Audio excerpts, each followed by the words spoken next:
Assalamualaikum warahmatullahi wabarakatuh. Innal hamdalillah nahmaduhu wa nasta'inuhu wa nastaghfiruh wa na'udzu billahi min shururi anfusina wa min sayyiati a'malina. Man yahdihillahu fala mudilla lahu wa man yudlil fala hadiya lahu. Asyhadu an la ilaha illallah wahdahu la syarika lahu wa asyhadu anna sayyidana wa nabiyyana Muhammadan 'abduhu wa rasuluhu la nabiyya ba'dah. Allahumma shalli wa sallim wa barik wa 'azzim ala hadzal nabiyil karim wa ala alihi wa sahbihi wa man tabi'ahum bi ihsanin ila yaumiddin. Subhanaka la 'ilma lana illa ma 'allamtana innaka antal 'alimul hakim wa la haula wa la quwwata illa billahil 'aliyyil 'azim. Hadratul karam segenap para asatidz pembimbing, Fadilatul Karam Ustaz Abdul Rahman Basri dan Fadilatul Karam Ustaz Abdul Khaliq, segenap jajaran direksi Eratul Inspektor Holding Company, dan Bapak Ibu sekalian, para calon tamu Allah tamu Rasulullah sallallahu alaihi wasallam. Bersyukur kita kepada Allah Subhanahu wa taala atas segala nikmat dan karunia yang Allah telah berikan kepada kita sekalian, sehingga pada kesempatan siang hari yang penuh berkah ini kita dapat berkumpul di Wisma Haji dan Umroh MRA. Tentunya dengan satu harapan, mudah-mudahan kumpulnya kita diberkahi oleh Allah Subhanahu wa taala dan Allah berikan kita kemudahan di dalam perjalanan umroh kita di tahun ini. Amin ya rabbal alamin. Bapak Ibu sekalian, ya rahmatullah, tentunya setiap orang merindukan akan keberadaan di dua tanah suci, yaitu khususnya Mekah dan Madinah. Kenapa? Karena dua tempat ini merupakan tempat yang paling istimewa di atas muka bumi. Di mana kita ketahui keistimewaan kota Mekah karena adanya Baitullah, dan keistimewaan kota Madinah adalah karena adanya sosok baginda Rasulullah SAW yang dikuburkan di Madinah. Maka dua kota ini menjadi dua tanah haram yang tentunya setiap orang mempunyai keinginan untuk bisa menginjakkan kakinya di sana, bahkan kalau bisa bercita-cita untuk wafat di dua tanah, salah satu di antara dua tanah suci. Apa itu ihram, Bapak Ibu sekalian? Apa itu ihram? Apa itu ihram? Ini besok udah berangkat. Ini diuji, ada ujiannya. Ihram itu ada apanya? Pakaian ahrama yuhrimu ihraman, pakaian kemuliaan. Ya. Jadi semulia-mulianya pakaian adalah pakaian ihram. Tapi bukan berarti tiap hari kita pakai, ya, ke kantor pakai ihram. Ya. Kalau seandainya ada jamaah haji atau jamaah umroh pulang dari haji umroh kemana-mana pakai ihram, bisa dibilang apa? Hah? Bisa dibilang haji gila, ya. Karena salah alamat, ya. Yang dimaksud dalam pakaian ihram ini bagaimana kita menjaga perkataan kita, ya, kemudian perbuatan kita dari hal-hal yang tidak diridhai oleh Allah Subhanahu wa taala. Dan pakaian ihram itu mengingatkan kita pada satu kondisi di mana nanti kita kembali kepada Allah, yaitu dalam kematian. Tidak ada yang bisa kita banggakan kecuali hanya amal soleh kita. Harta yang kita punya yang banyak yang kita tumpuk selama dalam kehidupan kita, ujung-ujungnya hanya akan menjadi harta warisan. Buat siapa itu? Buat anak-anak kita. Begitu juga jabatan kita, padahal kita sudah meninggal, maka akan beralih kepada siapa? Kepada orang-orang yang di sekitar kita, ya. Dan seterusnya. Maka ihram ini mengingatkan kita kepada satu kondisi di mana nanti kita akan menghadap Allah dalam kondisi apa adanya. Gak ada tuh ceritanya orang ketika mau mati, ya, dia wasiat kepada anaknya, apalagi ibu-ibu yang di rumahnya banyak pakaiannya. Kira-kira kalau diukur banyakkan pakaian bapak-bapak atau ibu-ibu? Setuju ya? Kenapa ibu? Bayangkan ibu-ibu itu tiap hari mau jalan itu harus ganti pakaian. Kadang-kadang sehari itu bisa 2 kali 3 kali ganti pakaian, betul ya? Sama kondangan di rumah ini beda, di sana beda, di sini beda, dalam 1 hari. Belum pengajian, hari Senin beda, Selasa beda, Rabu sampai, jadi ada 7 hari ya 7 pakaian. Ya, belum lagi pakaiannya itu kan harus matching. Kalau kerudungannya merah, pink, bajunya pink, tasnya pink, sendalnya atau sepatunya pink. Kalau bapak kan jauh gitu ya. Nah itu. Dan semua itu tidak mungkin kita bawa ke dalam kubur kita. Yang kita bawa hanyalah pakaian yang bernama kafan. Kenapa disebut kafan? Tahu ada yang sebut dengan kafan? Karena makanya kafan gitu. Kafan pasti kita akan pakai. Jadi Bapak sekalian, jadi pakaian ihram inilah yang akan nanti menjadi saksi ketika kita dibangkitkan oleh Allah dari kubur kita. Kalau kita berhaji berumrah dalam keadaan kita diterima hajinya, umrahnya, maka kita dibangkitkan oleh Allah dalam kubur kita dalam keadaan mulat diam waqarina. Jadi ketahuan tuh mana orang-orang yang pernah berhaji berumrah dia mabrur, maka ditandai dengan apa? Jika dia keluar dari kuburnya dia dalam berkeadaan labbaik Allahumma labbaik labbaik la syarika laka labbaik innal hamda wan ni'mata laka wal mulk la syarika. Ungkapan apa namanya itu? Talbiyah. Ya. Talbiyahnya apa tadi? Memenuhi takbir. Jadi kalau dia diterima oleh Allah Subhanahu wa taala, maka jaminannya diampuni seluruh dosanya dan dijanjikan oleh Allah Subhanahu wa taala oleh Rasulullah berupa surga. Al-umratu ila al-umrah kafaratun lima bainahuma wal hajjul mabrur laisa lahu jazaa'un illa jannah. Untuk itu mari para jemaah sekalian, sebelum kita jauh berbicara tentang manasik ini, mari kita awali pertemuan kita dengan baca talbiyah. Bismillahirrahmanirrahim. Labbaik Allahumma labbaik. Labbaik la syarika laka labbaik. Innal hamda wan ni'mata laka wal mulk la syarika lak. Labbaik Allahumma labbaik. Labbaik la syarika laka labbaik. Innal hamda wan ni'mata laka wal mulk la syarika lak. Labbaik Allahumma labbaik. Labbaik la syarika laka labbaik.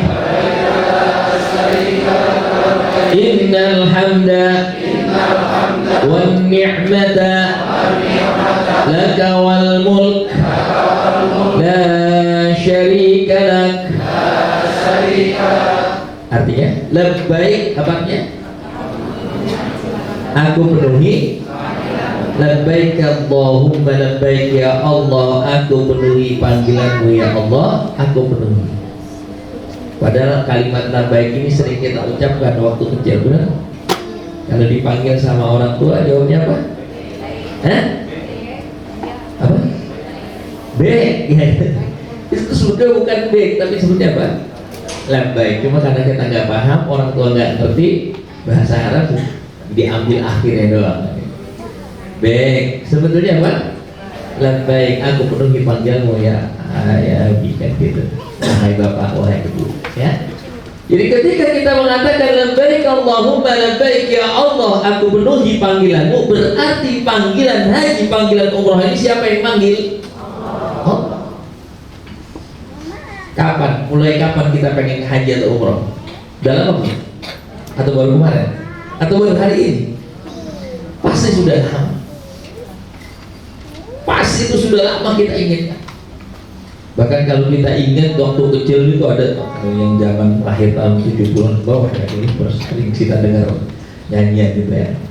Panggilan haji telah tiba lagi, menunaikan ibadah. Panggilan Baitullah, tanah suci Makkah, Makkatul Mukarramah. Kan itu.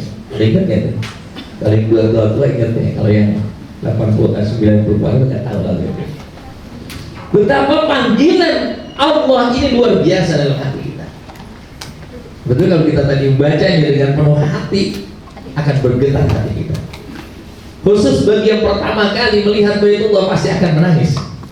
Ini pernah saya rasakan di tahun 1997 dulu, pertama kali kita melaksanakan haji itu dengan para mahasiswa. Ya Allah, luar biasa. Getaran itu, tarikannya luar biasa. Tapi karena makin hilang. Kenapa? Terlalu sering. Maka ada ungkapan zulhibban tazdad hubban. Kalau sering ajaran ketemu, maka akan bertambah rindu. Ya makanya Bapak sekalian, ketika kita mengucapkan labbaik Allahumma labbaik, ya Allah aku penuhi panggilanmu hari ini, ya Allah aku datang bukan karena apa-apa, yang aku tuju hanya Kau. Yang pertama.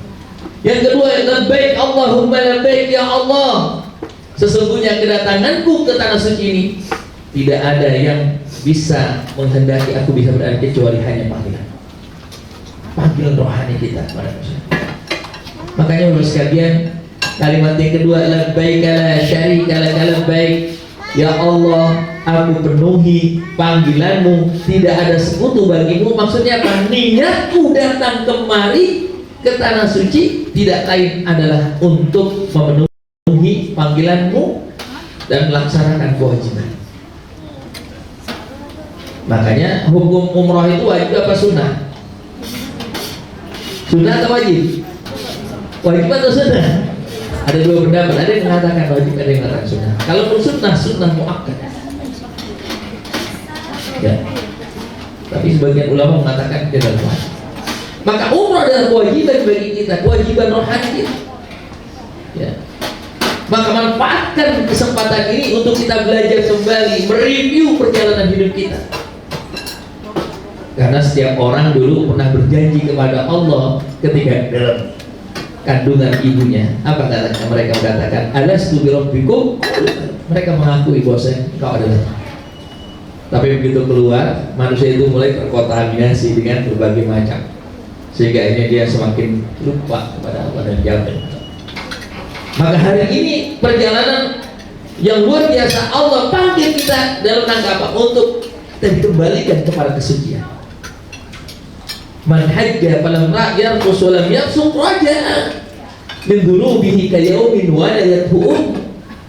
Orang yang berziarah ke Mekah, melaksanakan haji maupun umrah, dia jaga lisannya, dia jaga perbuatannya, maka pulang ke tanah air dalam keadaan seperti bayi yang baru lahir. Alhamdulillah, ini yang paham. Maka kita bela-belain ya. Apapun yang kita bisa lakukan, kita lakukan. Untuk apa? Untuk bisa datang ke tanah suci. Makanya Bapak Ibu sekalian udah bayar belum? Udah bayar semua ya? Mahal apa murah? Katanya mahal apa murah? Kalau prinsip ibu-ibu pasti murah. Kenapa? Udah kebayar, masih dibilang mahal juga. Kalau belum dibayar ya mahal. Sebab prinsipnya kalau sesuatu yang kita walaupun murah tidak bisa kita beli berarti mahal. Tapi sesuatu yang mahal kalau kita sudah bisa beli berarti murah. Apalagi kita membeli surganya Allah Subhanahu wa ta'ala. Mungkin kalau orang boleh tahu ya, rahasia di akhirat sana, maka dia akan keluarkan semua hartanya buat apa? Buat ibadah, buat haji, buat ziarah, melakukan hal-hal ini. Ya, maka kebanyakan manusia selalu mengukur segala sesuatu dengan apa yang nampak. Itulah yang kadang-kadang menjadikan manusia suka frustasi ketika tidak sesuai dengan ekspektasinya, keinginan-keinginannya. Padahal ketika Allah menunda apa yang menjadi keinginannya, sesungguhnya Allah lebih sayang kepada dia supaya dia selalu menginjak menunggu tanah. Ya. Kembali Bapak jam sekarang. Labbaik la syarika lak labbaik, ya Allah aku penuhi panggilanmu, tidak ada niatanku kecuali hanya Engkau yang aku tuju.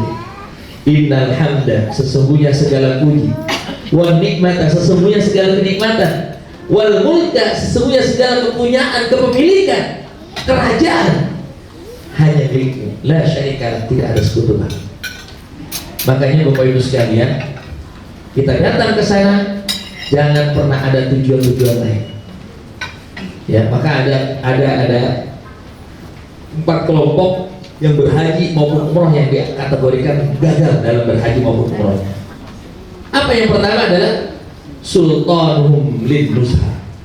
Kalau dia pejabat, kalau dia orang-orang pejabat gitu ya, orang-orang itu tujuannya apa? Untuk jalan-jalan ke sana, bukan buat beribadah.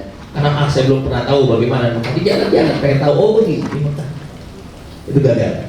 Yang kedua, ya, wal ghniyahum litijarah, yang punya duit tujuan ke sana buat bisnis, buka bisnis apa nih? Lahan. Kalau tujuan utama itu maka gagal. Yang ketiga, yang dikategorikan gagal adalah wa ulama wa qurra'uhum lis-sum'ah, para ustaz, para pembimbing, para kiai, ya. Tujuannya apa? Tujuannya nyari nama, biar supaya terkenal, biar supaya diundang dan seterusnya, buat cari kekayaan dan seterusnya. Yang terakhir adalah wa fuqara'uhum lil mas'alah, sedangkan di antara yang fakir antara mereka yang susah datang ke sana buat nyari duit. Itu adalah 4 kelompok orang yang gagal ketika berhaji maupun. Maka mudah-mudahan kita terhindar dari 4 kelompoknya. Amin ya rabbal. Makanya niat kita harus luruskan. Kita datang ke sana tidak lain adalah untuk beribadah kepada Allah Subhanahu, untuk mengembalikan kesucian kita, agar supaya kita betul-betul pulang nanti dari berhaji atau berumrah ini betul-betul Allah sucikan langkah kita, Allah sucikan perkataan kita, pandangan kita, pendengaran kita, lisan kita, perbuatan maupun niat serta pikiran kita. Itu sebabnya orang kalau dulu pulang haji ya identiknya dengan apa? Peci warna apa? Putih. Itu simpel. Kalau sekarang kan siapa aja bisa pakai peci putih ya. Koruptor begitu ditangkap dipakai peci putih, jelek-jelekin aja itu ya. Ya dulu ini adalah merupakan satu pakaian yang luar biasa, nggak sembarangan orang ya. Bahkan maling aja kalau lu, wah Pak Haji jangan barang bisa kolam, nggak berani zaman dulu. Subhanallah, luar biasa. Itulah hebatnya perjalanan. Jadi kalau kita dipilih oleh Allah untuk bisa berhaji berumrah, berarti kita salah satu orang yang akan didelegasikan oleh Allah pulang nanti menjadi contoh orang-orang yang sekitar. Sejatinya Indonesia itu menjadi negara yang luar biasa. Seharusnya Indonesia itu menjadi negara yang paling makmur di atas muka bumi. Kenapa? Karena tiap tahun negara yang paling banyak mengirimkan jamaah haji yang umrah negara mana? Coba kalau semuanya doanya itu makbul, bagaimana Indonesia kita? Baldatun thayyibatun wa rabbun. Kenyataannya jauh, bahkan dikategorikan negara kita itu hampir dekat dengan negara-negara miskin. Pada sumber kekayaan, sumber daya manusia, sumber daya alamnya, negara yang paling kaya, paling lengkap. Apa yang nggak ada?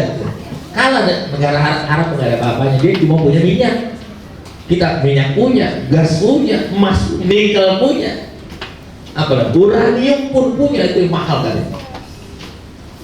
Coba bayangkan negara mana yang punya kayak Indonesia, tapi apa? Yusallituhumullahu biqaumin la yakhafuhum wa la yakhafuna. Negeri kita dikuasai oleh orang-orang, oleh manusia-manusia yang tidak takut kepada kita dan tidak takut kepada Allah Subhanahu wa taala. Itu. Jadi kalau negeri kita umat Islam yang mayoritas umat Islam tidak bisa merasakan keberkahan ini karena kesalahan mereka. Oleh sebab itu, mari kita samakan niat kita dari sekarang. Kita doakan bukan hanya untuk diri kita, bukan hanya untuk keluarga kita, doakan juga bangsa dan negara kita, agar Allah jadikan kembalikan negeri kita jadi negeri yang baldatun thayyibatun wa rabbun ghafur, seperti kita para founder negara ini. Maka nanti bapak sekalian, ketika kita datang ke tasarusul Mekah, ada dua kategori orang yang datang ke sana. Ketika mengucapkan labbaik Allahumma labbaik dalam keadaan berihram, apa kata para malaikat yang menjaga tanah haram Mekah dan Mekah khususnya, ada yang dikatakan oleh malaikat kepada mereka, labbaika wa sa'dai, labbaika wa sa'dai, selamat datang para tamu Allah, selamat berbahagia. Diterima nih. Jadi orang-orang yang dimuliakan oleh Allah, disiapkan jamuan Allah, maka selama berada di dua tanah suci khususnya Makkah Al-Mukarramah, dia senang, girang, bahagia, semangat. Dia gak mikir masalah makanan enak apa enggak, itu bukan hal. Dia gak mikir bagaimana di kamar itu enak apa enggak, yang penting dia bisa menikmati hidangan Allah selalu. Beda sama yang didoain sama malaikat ketika dia mengucapkan labbaik Allahumma labbaik labbaik wa sa'dai, dijangkau oleh malaikat la labbaik wa sa'dai. Tidak ada panggilan bagimu dan tidak ada kebahagiaan bagimu. Baru sampai ya, yang lain udah dapat tas, dia belum dapat tas. Ya Allah, marah-marah. Gimana sih panitia? Masih bagus kalau dia nyari panitia. Yang para lain gimana Pak Ustadz? Nah Ustadz bukan urusan koper. Ya kan begitu, Ustadz dimarah-marahin. Ustadz itu ngurusin masalah ibadah, yang urusan koper itu orang bagian bandara, bagian hati-hati orang jauh sekalian, jaga hati kita. Ya, pokoknya kalau saya nanti ada yang merasa tidak nyaman, alhamdulillah. Yang lainnya nyaman, kok dia sendiri nggak nyaman? Apa kesalahan kita? Jangan cepat-cepat menyalahkan orang lain. Baru sampai bandara, ini gimana Saudi katanya kaya kok begini? Nah, udah ngeritik negara orang. Sampai di hotel, makanannya kok begini aja, kita udah bayar mahal-mahal gua. Itu udah gak akan bahagia itu. Begitu sampai yang lain udah dapat ganti pakaian, mau dia kagak. Ini bagaimana ini era? Nah, iya. Jadi selama di sana dosa mulai dikumpulin. Dan satu hal yang dicatat baru sekalian, selama di tanah suci Mekah maupun Madinah, bukan hanya amal saleh yang dilipat gandakan oleh Allah di Madinah 1000 kali, di Mekah 100.000 kali, tapi setiap kemaksiatan, setiap kejelekan yang kita lakukan akan dilipatkan dengan lipatan yang sama. Makanya tidak heran ada orang pulang haji, pulang umroh, yang waktu di Indonesia udah gila, pulang maksudnya gila dunia gitu, tambah gila. Ibu-ibu yang tadinya rewel pulang tambah rewel. Kenapa? Dilipat gandakan itu rewelnya. Hati-hati Rasulullah. Ya. Dan harapan kita kan pulang dari sana yang tadinya suka berderma bertambah semangat untuk berdermanya. Yang tadinya rajin ke masjid, rajin baca Quran, semakin rajin baca Quran. Jadi kembali lagi sekalian. Pada saat kita melaksanakan tawaf 7 putaran, di saat itu pula kita membersamai langkah para nabi. Karena tidak ada satupun nabi yang Allah utus dari Nabi Adam sampai baginda Rasulullah SAW yang berjumlah 240.000 nabi, kecuali pernah menginjakkan kakinya di bumi. Begitu juga para aulia Allah. Jadi pada saat kita tawaf, kita lihat, ya Allah, jadikan langkah tahun ini bersama langkah para nabi. Satukan langkahku dengan para kekasih sebagaimana mereka telah menginjakkan kakinya di tanah. Oh, subhanallah. Ya, kalau seandainya dosa itu kelihatan, ya, itu akan kelihatan tuh tapak-tapak dosa kita. Ya, itu bekas tapak-tapak itu kalau orang main tenis lapang itu kan nanti biasanya ada di komputer bekas titik bola. Maka begitu juga dosa kita tuh runtuh. Ya, rontok. Belum lagi pada saat kita istilah. Kalau sekarang kan susah nyium. Rasulullah kadang mencium, kadang Rasulullah cukup beristilah. Apa fungsinya kita beristilah? Karena nanti itu Hajar Aswad akan bercerita bahwa si fulan dulu pernah mencium. Dan orang yang mencium Hajar Aswad, maka Allah rontokkan dosa-dosanya. Dan kita bersyukur kepada Allah, ini batu tidak diturunkan di Indonesia, diturunkan di kota suci Mekah, yang batunya, turutnya, tanahnya itu tidak boleh dibawa keluar. Coba bisa dibayangkan kalau di Indonesia udah gak ada sisanya. Diapain? Sama bapak-bapak dibagi-bagi buat bikin cincin. Kalau habis buat maksiat dicium, oh ada, habis dosa saya. Maka ini namanya sekalian, satu-satunya dosa, satu-satunya batu yang bisa nyedot dosa, itulah Hajar Aswad subhanallah. Belum lagi di situ ada namanya multazam. Apa itu? Apa itu multazam? Tempat mustajab untuk tidak ada satu pun doa yang kita panjatkan di tempat itu kecuali Allah terima. Terlebih multazam itu intinya adalah di bawah pintu Ka'bah itu, ya, dari Rukun Hajar Aswad sampai pintu Ka'bah. Itu tempat yang paling nikmat untuk kita berdoa. Tapi biasanya kalau dari situ doanya pasti top list. Apa gitu.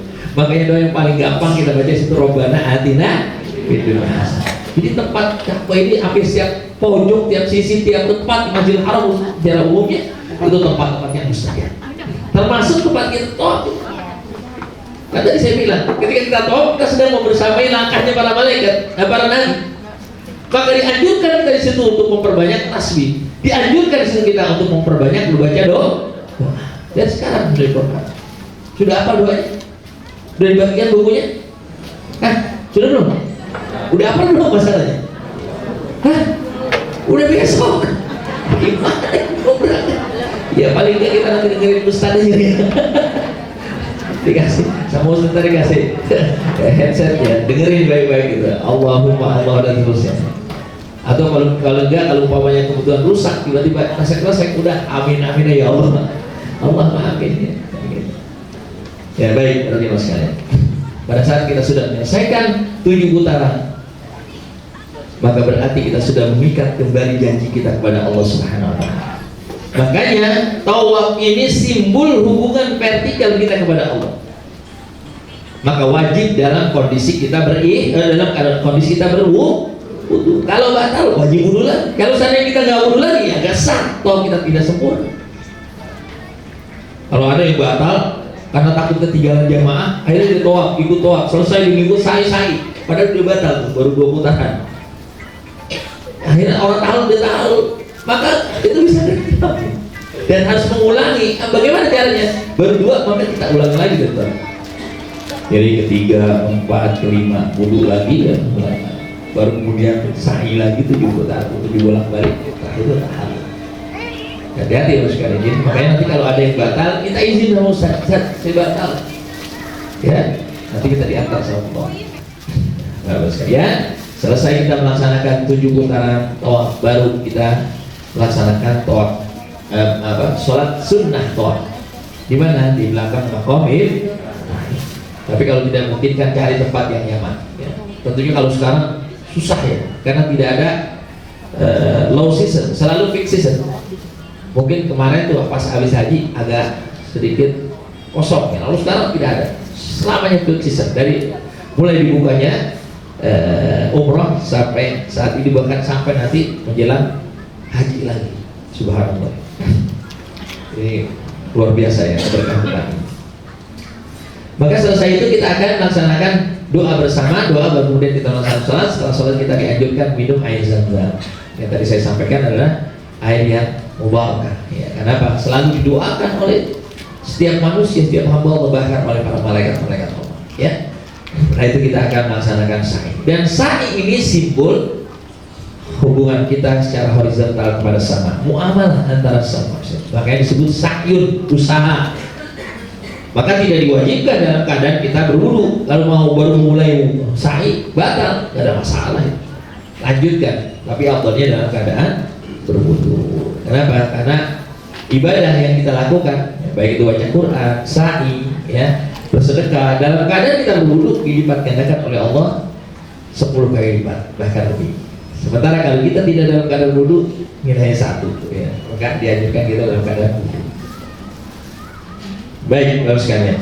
Dari mana kita memulai sa'i? Diawali dari Bukit Sofa. Sebagaimana dahulu Siti Hajar memulai perjalanan mencari air di mana? Dari Sofa.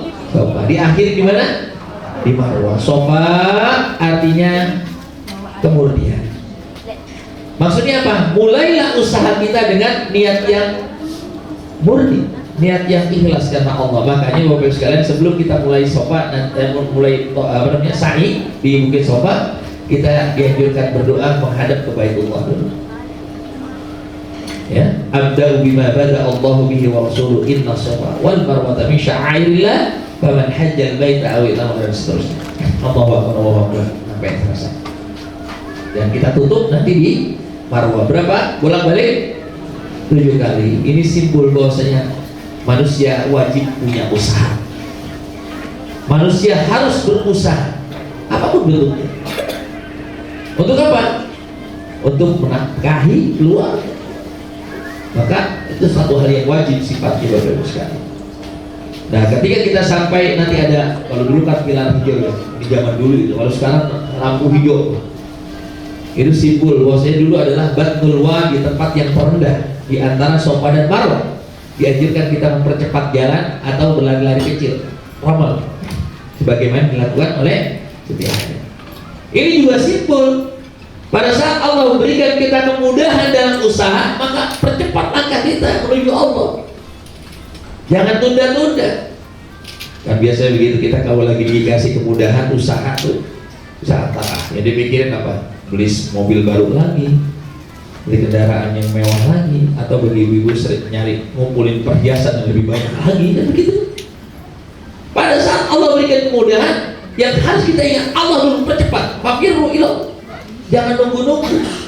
Kenapa? Karena setan, iblis itu paling suka nunda kebaikan dan mempercepat keburukan. Kalau urusan kebaikan, antar aja. Ya, antar akhirnya lupa sampai habis. Pas sudah susah baru ingat, ya Allah kemarin saya maaf melupa. Ya, lupa udah habis. Ya, begitu juga kalau udah mati kan nanti nyesel. Laula akhartani ila ajalin qarib fa asaddaqu wa akun minas shalihin. Banyak nanti. Jangankan orang yang kafir, jangankan orang yang suka maksiat, jangankan orang munafik. Orang yang beriman aja masih ada penyesalan. Apa penyesalan? Ya Allah, kalau saya aku boleh balik lagi ke dunia, aku akan habiskan semua waktu untuk melakukan ibadah. Seperti yang terjadi pada sahabat Nabi. Ya, ada sahabat Nabi namanya Sya'ban. Dan dia adalah sahabat Nabi yang paling jauh rumahnya kalau melaksanakan sholat. Jadi setengah hari dia perjalanan. Sampai satu saat Rasulullah kehilangan, mana Sya'ban ini? Kok gak kelihatan? Oh sakit Rasulullah. Akhirnya diberitakan ternyata bukan hanya sakit, hanya dia meninggal. Ketika meninggal, Rasulullah datang melayat. Di tengah-tengah melayatnya Rasulullah SAW didekati oleh istrinya. Istrinya menangis, ya Rasulullah, kau tahu bagaimana suamiku, kau tahu bagaimana Sya'ban ketika hidupnya. Tapi ada satu pertanyaan, wahai Rasulullah, yang menjadikan aku sangat bersedih. Kenapa ketika dia meninggal dia mengatakan, kenapa tidak semuanya, kenapa tidak lebih jauh, kenapa bukan yang baru. Ternyata ketika dia dalam perjalanan, dia membawa roti, ya tukang minta kita dalam keadaan kondisi kedinginan. Bahkan pahala langkah dia itu diperlihatkan oleh Allah. Padahal dia di antara sahabat yang paling jauh, tapi ketika meninggal diperlihatkan sebelum meninggalnya oleh Allah, setiap langkahnya itu dihitung. Kenapa tidak yang lebih jauh lagi? Kalau kita kan jangankan masjidnya jauh ya, yang samping masjid aja sholatnya di mana? Sholatnya di mana? Di rumah. Ini sahabat dari Sya'ban.